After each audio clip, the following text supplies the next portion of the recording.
The Bulletin of Atomic Scientists famously or infamously maintains what is known as the Doomsday Clock. Since its inception in 1947, the Doomsday Clock symbolically tracks how much time is left before midnight, the theoretical end of the world that will accompany a nuclear conflict. When they started in 1947, the clock was set at 7 minutes to midnight. By 1953, the clock had been reset to 2 minutes to midnight, reflecting advances in the technology of nuclear weapons, hydrogen bombs, and the Cold War that made it possible to even theoretically consider the possibility that the United States and the Soviet Union would use these horrible weapons against one another. After the Cuban Missile Crisis in 1963, the clock was set backwards because both the United States and the Soviet Union, reeling from what was almost the end of the world, realized that they had to bring stability. The concept of arms control came into play. The clock fluctuated over the years. When I started in 1984, the clock was set at, I think, around 3 minutes. By the time I finished started my arms control work in 1988, optimistically, the clock was pushed back. Why? Because we were getting rid of nuclear weapons. By 1991, the clock had been set to 17 minutes before midnight. People talked openly about the prospect of the end of the concept of nuclear Armageddon, but that was not to be. Today, the clock stands at 90 seconds. That is the closest the Bulletin of Atomic Scientists has ever set the clock to this theoretical midnight. But it is not a theoretical midnight. Today, the world faces the prospect of imminent nuclear conflict. We are closer to nuclear conflict today than we have been at any time in the nuclear era. We are in greater danger of a nuclear war than we were at the height of the Cuban Missile Crisis. Why? Because the United States has foolishly and dangerously allowed the Ukrainian government to use weapons provided by the United States to Ukraine to strike targets inside Russia. In December of 2021, before this conflict began, Russia had submitted a draft treaty to the United States and to NATO where they talked about new European security frameworks. They talked about the conditions to resolve the dispute over Ukraine peacefully without resorting to military force.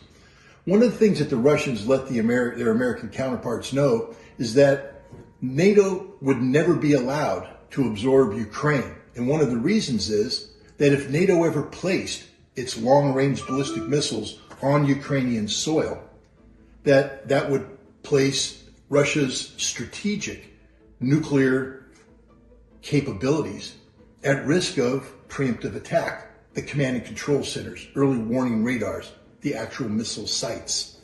This is why Russia has drawn a red line, famously described in a memorandum written by then U.S. Ambassador to Russia, William Burns, in 2008 as the "Niet means niet, no means no." Ukraine would never be allowed to become part of NATO.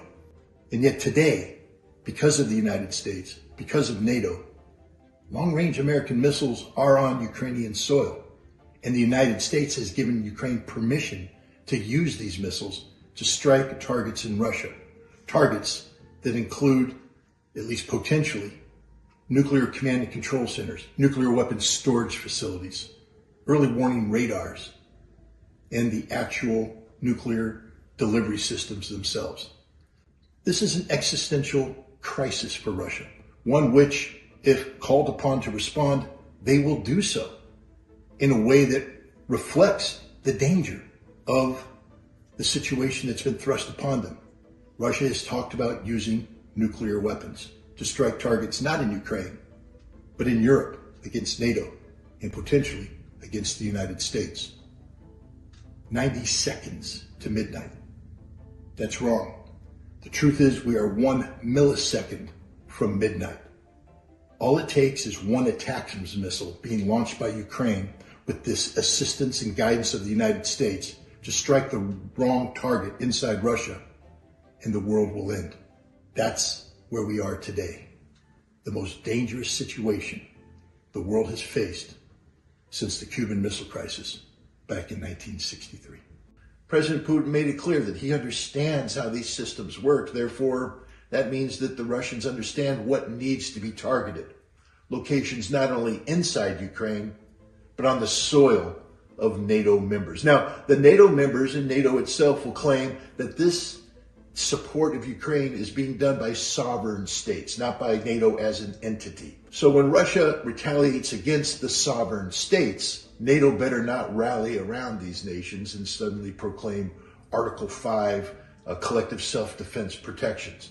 Because if they do that, then it's clear that this is a NATO confrontation against Russia. And if NATO chooses then to respond by launching additional attacks against Russia, remember, these aren't retaliation attacks. Russia is retaliating against NATO attacks against its territory. This would be an all-out assault by NATO against Russia, and former Russian President Dmitry Medvedev made it clear that the Russian response would be nuclear, and this would lead to a general nuclear exchange in the end of the world. That's where we're at right now. This isn't about helping Ukraine. This isn't about Ukraine defending itself. This is about a larger plan by the collective West, by NATO, by the United States to strategically defeat Russia. Now, in some ways, Russia is to blame here. Let me say why. Because Russia continuously says that it is seeking a peaceful solution. Russia continuously indicates it is looking for a negotiated settlement.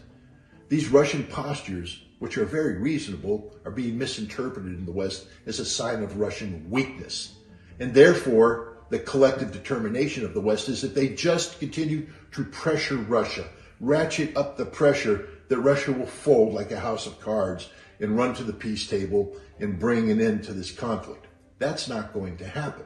This is a misreading of the situation by the West. And so the West now will attack Russia, trying to pressure Russia to the peace table. But all it will do is guarantee a Russian response that if the West doesn't respond properly to that, if the West thinks that it therefore has the right to strike Russia in return, will lead to Armageddon, the end of the world. That's where we're at today. This isn't a game. This isn't a joke. This is the end of all humanity. And I'm not exaggerating right now.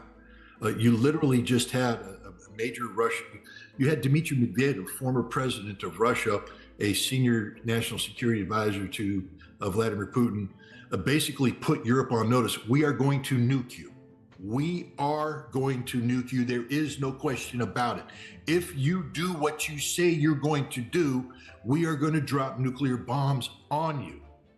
And we will also nuke America, because he said there are targets that we can't reach with our tactical nuclear weapons. So the strategic component will come into play. Hello, America. You've just become a nuclear target overnight. You didn't know that? What do you think was happening? You're all focused on Donald Trump being convicted on 34 felony accounts. Why weren't you focused on the Biden administration saying we just greenlit Ukraine using American long-range weapons to strike targets inside Russia, understanding that none of those targets can function unless they've been programmed with the targeting data by American technicians receiving intelligence data from American satellites transmitted by American armed forces, that America is attacking Russia as we speak. ATACMS missiles hit the Russian bridge in Crimea. And the Russians have said, you can't do that. That's like Russia using missiles to strike the Tappan Zee Bridge, or what used to be known as the Como Bridge or the Verrazano Straits Bridge. We wouldn't allow that to happen, but we just allowed Ukraine to use our weapons, which we targeted, to strike a bridge. And this is going to lead to an inevitable retaliation. And Russia has said, we are going to hit you. And it's not going to be in Ukraine. The nations that are responsible for this will be struck. And then if they decide to implement Article 5 and make it a NATO thing and strike Russia, the next step is that Russia will immediately respond with nuclear weapons. Immediately respond. There's not going to be a phone call. There's not going to be, time for people to debate it on TV. It's just going to go boom. And it's all over. And this is happening right now as we speak. The decision-making cycles are in play as we speak. I may not even get on an airplane, because the world could come to an end right now, today. give us a chance. Don't give up on us, because right now the big danger in Russia isn't that they're going to go to war with us tomorrow. I mean, that of course is a big danger, but the Russians don't want to go to war. They really don't want to go to war. Why would they? Vladimir Putin just spent a quarter century rebuilding Russia into this wonderful country that it is today, that I'm going to try and capture and bring back and show the American people. The Russians aren't suicidal. As I said, they want the same things you and I want. They want to raise their family in peace. They want a better future for their children. They want jobs. They want, a life that's worth living. Why would you throw that away with nuclear war? So it's not that the Russians are bending over backwards trying to go to war with America, but even if we can avoid this nuclear conflict today, the Russians, I think, are just starting to say America doesn't matter to us anymore. That rather than try and work with America, we're going to work without America. That we're just not going to deal with America. There's nothing constructive that comes from relationships with America. And while I understand the Russian position, that's a dangerous thing for both them and us. When nations don't talk, we come back to the basic principle of what I'm trying to accomplish here, which is to overcome ignorance-based fear. If we stop talking to one another in both nations, what will happen is we will not know what the other side's thinking, doing. And that creates ignorance. That creates fear.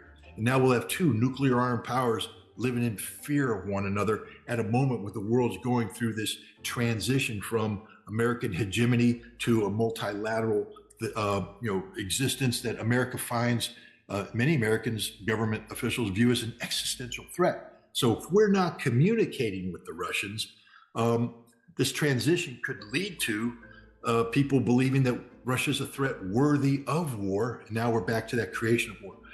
Russia needs to maintain connectivity with America. But in order to do that, because connectivity is a two-way street, it's not a one-way street, Americans have to show that they're willing, ready, and able to connect with the Russians. And that's what I'm trying to accomplish on this trip, is to demonstrate that we can connect and that the connection that we create is positive in nature. It's a human-to-human connection that, if given a chance to breathe and grow and reach fruition, can actually lead to the conditions that promote peace, prosperity, and cooperation. That's the future. That's the only future we should be aspiring to.